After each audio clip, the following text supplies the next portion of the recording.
আসসালামু আলাইকুম। আসলে মানুষের যখন পতন আসে বা ধ্বংস আসে, ওই মানুষ তখন যে কি করে আর কি বলে তখন কিন্তু তার হুঁশ থাকে না। আপনারা গতকাল একটি বিষয় ভাইরাল হয়েছে যে ছাত্রলীগ যুবলীগ মিছিল দেয়, পুলিশ বাধা দিতে গেলে ছাত্রলীগ যুবলীগ হুমকি দেয় যে এই সামনে আসবে না, আসলে কিন্তু মেরে ফেলবে।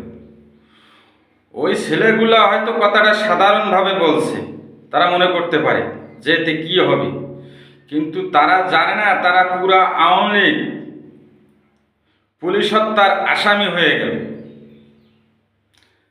এটা বোঝার ক্ষমতা আওয়ামী লীগের নাই যে এই কথাটুকুর কারণে আওয়ামী লীগ কোথায় দেবে গেল।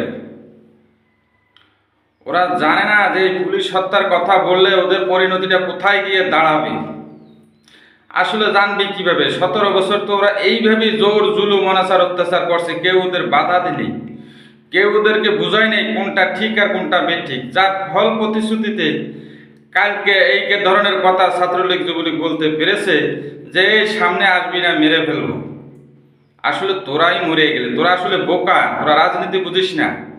শক্তি দিয়ে জোর দিয়ে সব কিছু হয় না, এগুলো আওয়ামী লীগ কখনো অনুধাবন করে না। যার কারণে এই পরিস্থিতি, আর কালকের এই কথার কারণে তারা যে কোথায় গিয়ে দাঁড়াবে পরিস্থিতি, এটা ওরা বোঝে নাই, বুঝবে ধীরে ধীরে। তা রাজনীতি বড় কঠিন জিনিস, ধৈর্যশীল জিনিস। একটা কথা বলার আগে খুব হিসাব করে বলতে হয়। আওয়ামী লীগ সেটা বোঝে না, আর না বোঝার কারণেই ওদের এই পরিণতি।